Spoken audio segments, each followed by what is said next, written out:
How to log out of Netflix.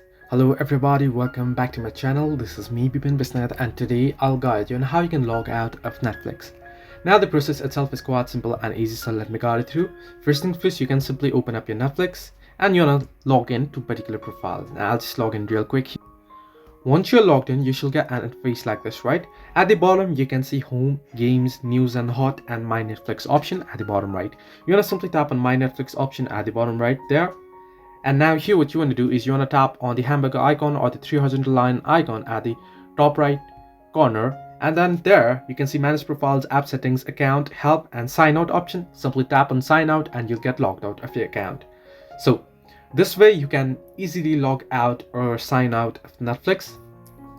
Hope this helped you. Do like and subscribe, and do not forget to leave a comment down below if you have any further issues as well.